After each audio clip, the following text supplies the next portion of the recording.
All right, ladies and gentlemen, it's Monday night. You know what time it is. We getting ready to wrap this year up. We getting closer to the end. But for now, it's the best and worst of 2024, part one, right here on the Urban Conservative Podcast. Hit that share button. Here we go. Hey, buddy, do you like NASCAR? Do you like a tribe called Quest? Well, you gonna love the Urban Conservative.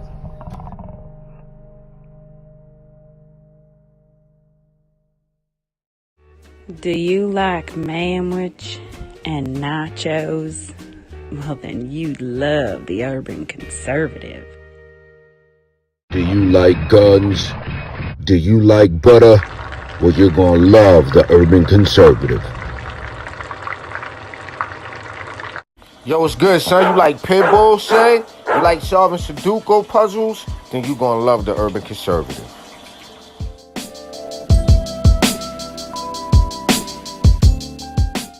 Hey, buddy, if your car making a sound like this, you might want to get you some power steering fluid and check out the Urban Conservative Podcast. Are you repulsed by the idea of drag queen story time at your local library, but enjoy Carol Baskin TikTok memes? Then you would enjoy the Urban Conservative. Do you want to slap your boss and then go home and make yourself some golden brown pancakes covered in butter and freshly made warm boysenberry syrup? Then you'll love the Urban Conservative. You're a little over Cardi B, and you're repulsed by the thought of Hogmaw. Check out the Urban Conservative. All right, ladies and gentlemen, you know what time it is. Time for the Urban Conservative Podcast right here on the Urban Conservative. You know what it is. It's the TUC twins. I'm Raheem Architect Soto, joined by my twin brother from the same mother, no other. Abdul Ali is in the building. What's good, bro? Good evening. How are you? Everything is good. Everything is fantastic. Gearing up for this Christmas holiday, getting geared up. Ladies and gentlemen, you know what our mission is here: to share conservative values and principles, as well as the benefits of conservative policies to urban communities. We do that with your support at the website you see on your screen, tuconservative.com. Ladies and gentlemen, you can also support via Cash App, $ TU Conservative. Give us a nice year-end cup of coffee or something to help us keep the dice rolling while we doing the thing that we do here. Bro, it is almost a wrap. And what y'all are not going to want to miss is definitely next week's podcast, because that's a big deal, bro. Yeah. So today we're gonna kind of go through our and I want to preface this that they're not in any real order of importance, but we're gonna do our best and worst top kind of news stories for 2024. And we're gonna do it in two parts. Just to so because there's so much that we could cover. I mean, it was an absolutely insane year. A lot happened. It's an election cycle. But first and foremost, get in the comment section. Let us know what was the funniest thing you saw this year. What would share your top meme? You know what I'm saying? Because I'm curious about that, and we're obviously going to do that on the end of the year show. We will unveil what each of us think is our funniest memes. But today, we're gonna rock out with these stories that are, like I said, the first five of our end of the year special, if you will, bro. So, you want to jump us off here? I'm going to jump us off. Do I need to say more?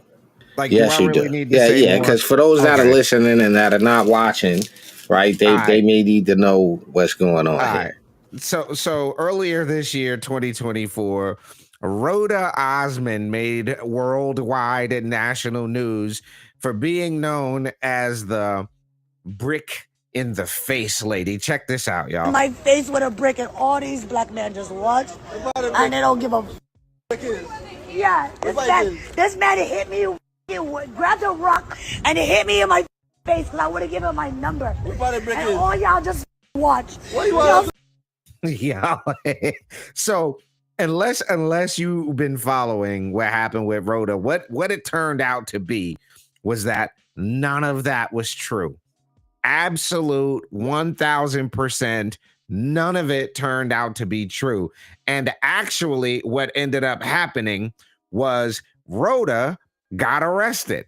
Okay. Rhoda ended up getting in more trouble over this situation. She not accidentally, she actually raised 40 something $1,000. Okay. She raised $42,000 on GoFundMe saying she was a victim of a brick attack. Police alleged that she lied. Now,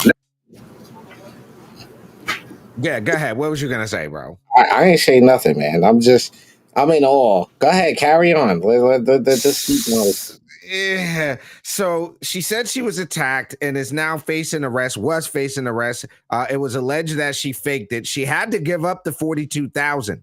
But in a lengthy interview, the woman defended her changing story, accused police of targeting her, and insisted she's the victim of an assault. Rhoda Rowe Osmond, who was 33 at the time, went viral in September of 2023. But the reason this makes 2024, and I'm going to tell you why this makes 2024, y'all, is because like me, many other people thought that was an absolute crock. Turned out we were absolutely correct. Total crock, because here's the problem, right? Let me ask you a question, bro. How many people have you ever seen hit with a brick not bleed? Ooh, so I have seen that happen, right? I've seen that happen, but they definitely did not do any memeing or social media immediately after getting hit with the brick. Didn't so bleed. there was no. Yeah, they swole up like that. I ain't gonna hold you. They swole up pretty good, but they didn't bleed. But it wasn't in a condition to be doing no interview either. There was a lot of woos involved. Like the woos level, like you definitely look staggered, like you've been inebriated or drinking or something. No one was in good condition. When I ain't saying that the lack of blood that don't let that make you think that I mean that the person was okay, because a brick is a brick. Sure. Yeah, but bro, I didn't get brick when I saw that. Her face was still smooth. I didn't see any brick residue. I didn't see any like the hole or the lump, the redness that comes along with brick pond defect. Well, you know what I'm curious about with this story, right? What I'm curious about with this story is I had went and did a little digging around at her page before that, right? And what some people may think sometimes, the prior social media history sometimes gives away what a person wants out of this exchange on the internet, right? And when I had this story first broke, I went and did some scrolling before she deleted her social media, like most of the smoles of our time do, right? I did some digging, and there was a lot of pro-black, all of that nonsense on the page. You know what I'm saying? And it just struck me as like, yo, you walloped yourself to get views. Well, not only that, the other thing was, and I think, on the tail end of this one, it sparked a discussion between black men and women about the protecting of black women, and the black man doesn't protect the black woman. And it also kind of sparked that whole this kind of put a little damage into the believe all women thing. Well, at least listen. In theory, yeah, maybe, right? It maybe, but practically, I think with the media control so far left, that idea of believe all women without any reservation whatsoever, I think that's still strong and alive. But because there's certain allegations now that are being made against people that have proven to be untrue, Mm-hmm. So, and then there's circumstances which makes this a very touchy issue, because then there's the people that are not believed when it's actually true, right? So it's which doesn't help. This whole thing, brick in the face lady, did not help that one out. No, not at all. Not at all. All right. So, ladies and gentlemen, there you have it. Number 10 on our list of the best and worst of 2024. Brick in the face lady, Rhoda Osmond. What you got up at number 9, bro? So, and I really don't want to call this lighthearted, right? I don't know if that would be, what I would want to consider the next story, but what I'm gonna say is this, right? Yes, we're conservatives. Yes, this is a our political leanings are what they are, but we come from hip hop culture, right? We enjoyed hip hop as children. We grew up in a hip hop era.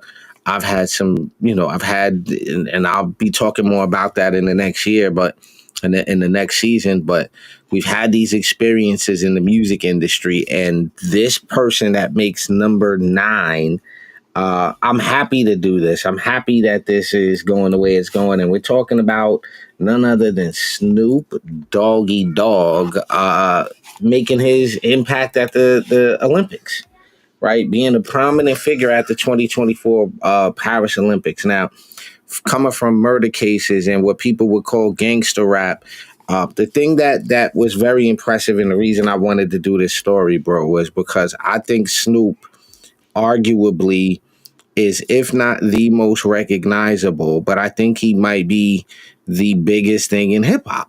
Like, I think Snoop is bigger than Eminem. That's what I personally think.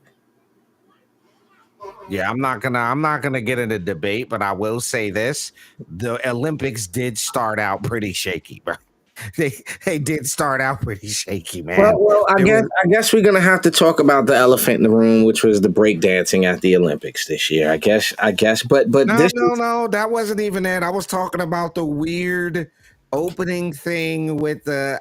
It was just bizarre to me, like the play on the Last Supper.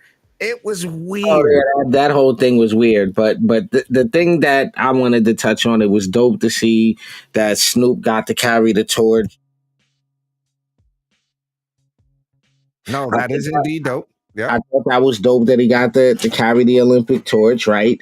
And they had him working the desk. He actually worked the desk. He was on prime time for NBC, providing his commentary, which I don't know if any of y'all have ever heard Snoop Dogg commentating MMA, but it is absolutely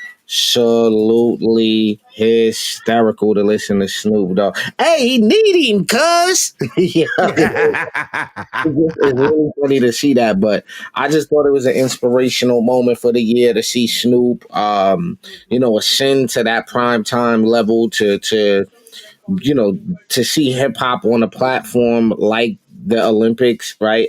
I just thought that was pretty awesome, and again, it does something to tie and give hip hop the credibility directly as a world art, right? As a world culture, right? So Right. that's what I thought that was about. All right, and then look, all things considered, right? Snoop made a lot of money being at the Olympics, right? Sure. Just made a lot of money being at the Olympics. But you know what I think what happens is, right? I remember me and you are old enough to remember when people would say rap was a fad and it wasn't going to last and it won't be around that long. And hip hop is just it's a fly by night, kind of a pop culture phenomenon. So to see this many years later, somebody like Snoop Dogg in the mainstream, like you don't get any more internationally mainstream than the Olympics. So to see that, I have to say is maybe the word inspirational is appropriate right there. Yeah, I think that's a fair word, but I think two people get that this year, right? But this was the event that I wanted to highlight for what are we, number nine here? So that's Number my number. nine. That's my one of the events I think deserve some highlight. And it's on a positive note. You know what I mean? It's not murder Fair death enough. row. So yeah, there you go. There's my moment. All right, fair enough. Hey, real quick, you know what I'm gonna do real quick? So for 2024, you know what I want to do real quick, bro? I wanna share an honorable mention. Do you know what my honorable mention is? This is Okay, go my for it. honorable mention. Go Do you for know it. what that is? Appears to be a bronze turd. Yeah, that is the poop on Pelosi's desk. Yo, that is an unusual bronze sculpture that appeared on the National Mall in Washington, a replica of former House Speaker Nancy Pelosi's desk, topped with her nameplate, a landline phone, post-it notes, file folders, and a perfectly swirled pile of feces a la poop emoji. Yo, that is one of the dopest things that somebody has done in 2024. That is my honorable mention right there. So, Yeah, I guess you have to get that as an honorable mention. Yeah, that's honorable. We're gonna take a quick commercial break, and we're gonna come back. We got a couple of more moments for the best and worst of 2024 right here on the Urban Conservative Podcast. Stay tuned. We shall return. This is Cash Patel here in North. Just because you're black doesn't mean you have to vote Democrat. This year, in order to see benefits for our communities, we need to vote outside the box. Find out more by visiting us at tuconservative.com. All right, ladies and gentlemen. Yeah. We're back right here on the Urban Conservative Podcast. This is episode number 499.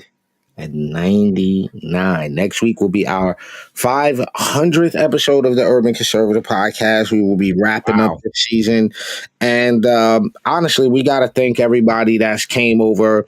We had I guess this my honorable mention, which is one of the worst of 2025 moments when they deleted our 24. Instagram. 2024 moments when they deleted our Instagram and YouTube. But again, if you've been looking for the content, just make sure you search us out. We are TUC Twins on Facebook. On YouTube is the new channel. So let's roll out with the next thing. What do we have next was the major moment after that. I think we were going to talk about these campus revolt. No. Were we going to go to campus or okay? So we're going to go to the campus things. Go ahead, pull that up. So interestingly, one of the cool things is I had an opportunity to meet some of the young men here in North Carolina that made sure that the flag did not touch the ground during all of these college shenanigans. Okay, gotta give a big shout out to those young men for making sure that the United States flag never touched the ground.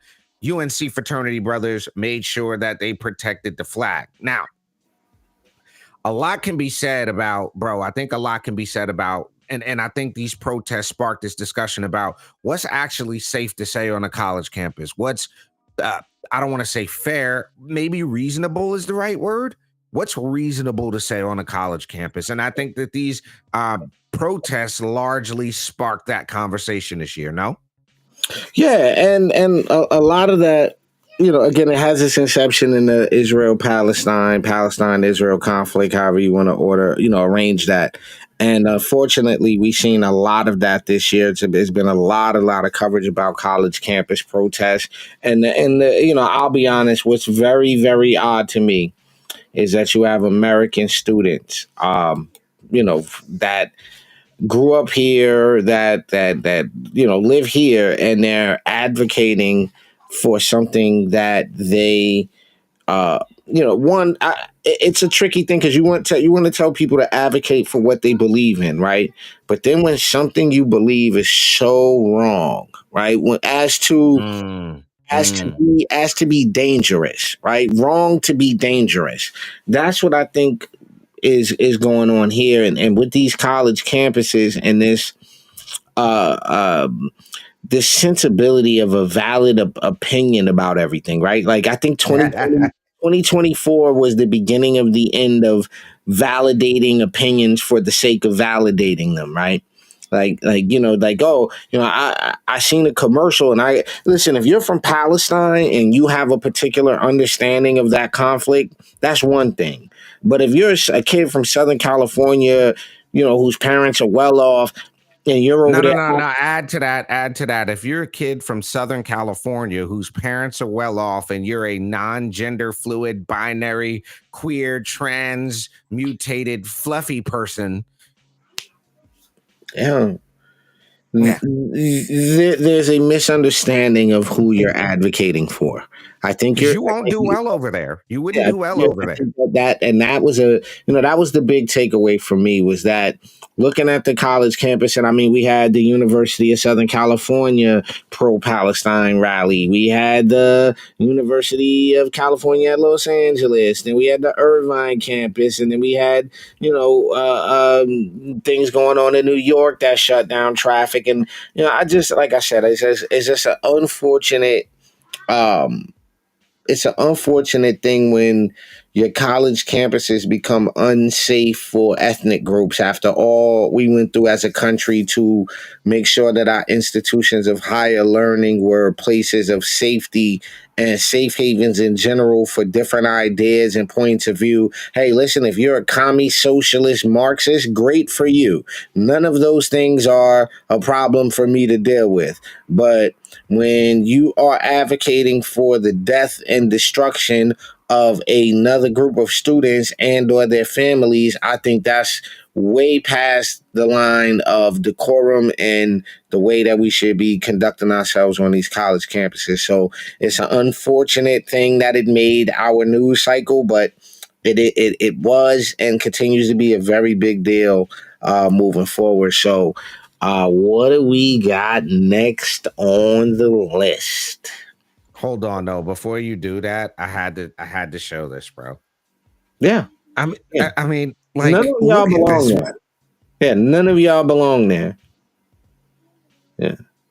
Like, I think there's 8 brain cells amongst all those people. Yo, listen, let's not even no. Let's not do that. Let's do that.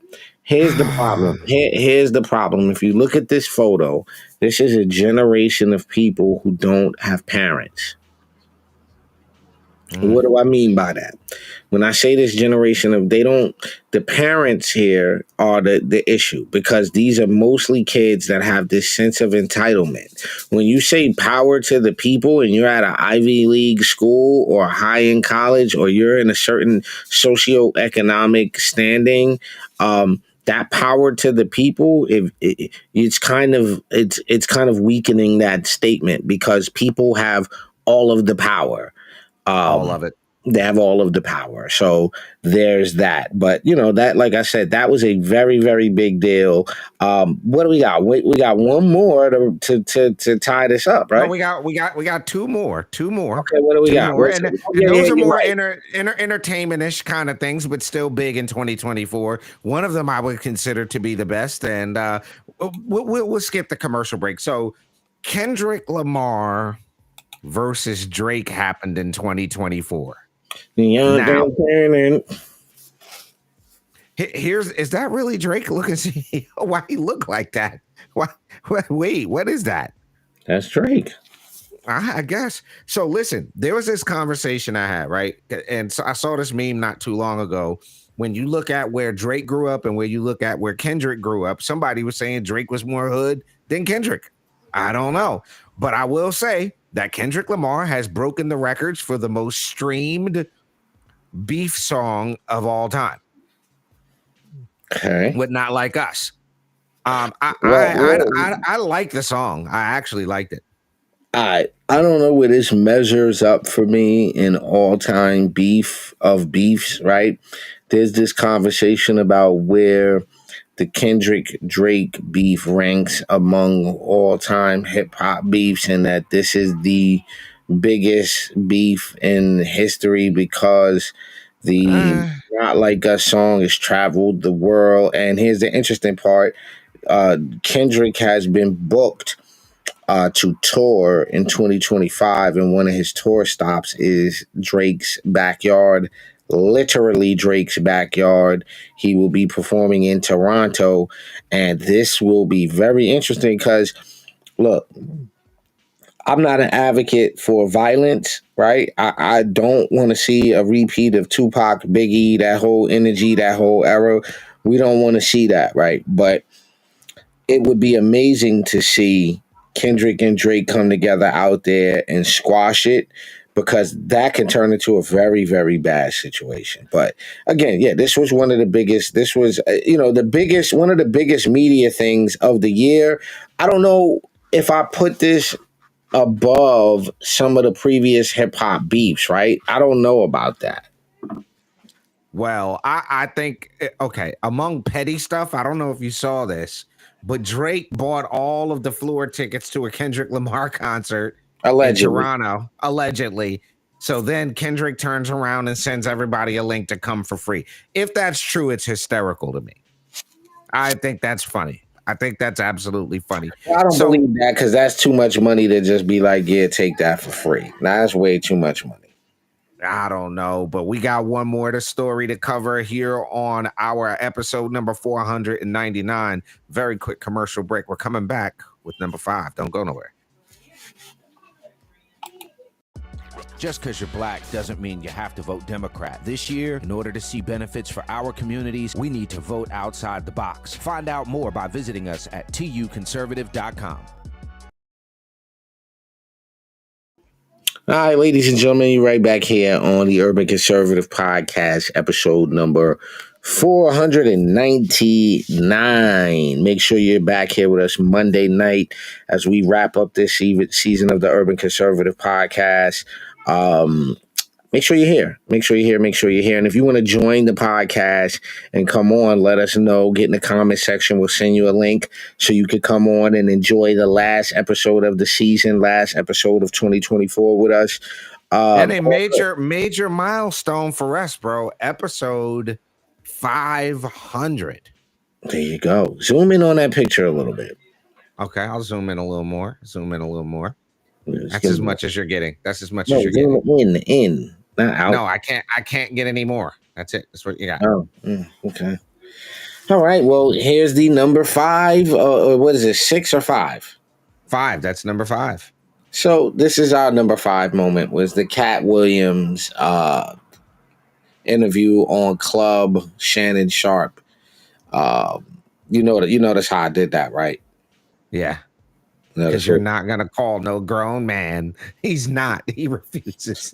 he went on Club Shannon Sharpe, and I guess we're gonna say had, if not the most viral interview of 2024, it has to be one of them, right? What else shattered the internet like that interview? Trump, and what's his name? Joe Rogan. Sure, but I don't know if they did them type of numbers. I just don't know. They did beyond those type of numbers. Nah, let me see. Let's get some Google facts going right now. Hold on. Yeah, see who got more views, Rogan and Trump or Shannon and Cat.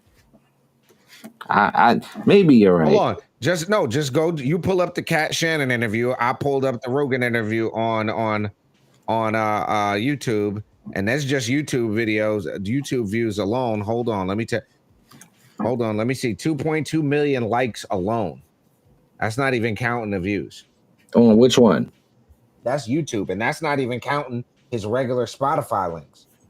Right, but this is what I'm saying. If we go in there, he has it's like 32 million views right now. Who? Cat Williams. All right, this Trump interview is at, hold on, I'm at 53 million on YouTube. Sheesh Louise. That's not even counting the Spotify audience. That's not even, you know what I'm saying? Like, that doesn't even count that.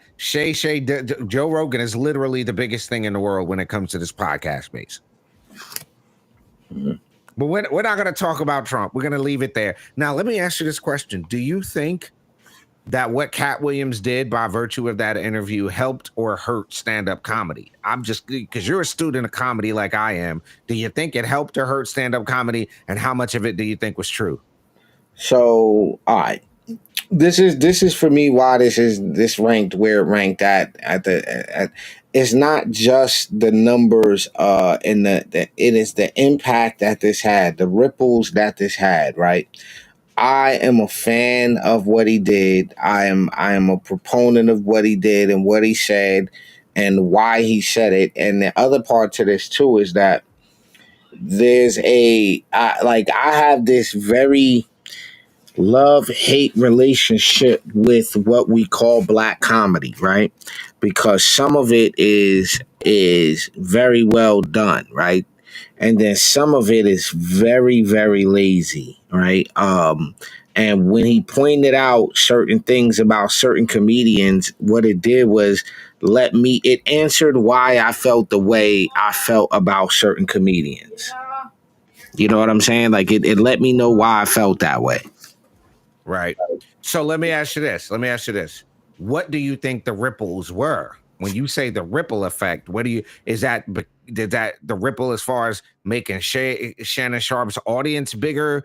You know, what do you think the Well, those ripple things, is? those things, but more so the reaction of not just the comedians he talked about, but the what it caused, as in the post interviews, what it shed light on, things that we didn't know about Bernie Mac, right? Things we didn't know about the dynamic between homeboy trying to get him fired off of Ocean's 11. Things we didn't know, like, or some of us suspected Steve Harvey's fake hair. The idea about Gary Owen being a funny white comedian, and because he's not down with that particular group of people, him not mainstreaming, right? So it just had Fair, a fair. ripple effect on so many different levels. And you know, again, it elevated, I think, the podcast platform as a viable uh tool to reach the urban demographic. I think that it proves the viability of what we do, and not just what we do, but what other, other podcasters that do this type of thing. So I think the ripple effects of that were major. I think it was a big moment for comedy, because I felt like there was a lull in comedy. I feel like Kevin Hart started dying down, and it's like, who is the next guy, right? Like, who's the next big thing in comedy? And we really haven't seen that. And then out of the blue comes Mr. Williams. So there you go. There you have it. Well, look, ladies and gentlemen, like my brother said, jump in the comments. Let us know what your top moments, best and worst of 2024 is. Make sure you are with us next Monday night for episode 500, last show of the season, last show of 2024. You can get on board and support the Urban Conservative for 2025, because we are not going to stop. We're going to keep going. We're going to keep this MAGA America First thing going. We will be with you live and direct next Monday night. We may have some special guests, so you definitely don't want to miss that episode of the podcast, episode 500 of the Urban Conservative Podcast. We've talked about Brick in the Face Lady. We've talked about the college protests. Let us know what you think. What's your best and worst moments of 2024? If there's something we forgot tonight, jump in the comments, let us know. We will be live and direct with you for top of the morning as well, the Urban Conservative Podcast, each and every Monday night. For my twin brother Raheem Architect Soto, I'm Abdul Ali. You've been checking out the Urban Conservative Podcast, y'all. Peace. Just because you're black doesn't mean you have to vote Democrat. This year, in order to see benefits for our communities, we need to vote outside the box. Find out more by visiting us at tuconservative.com. This is Cash Patel here in North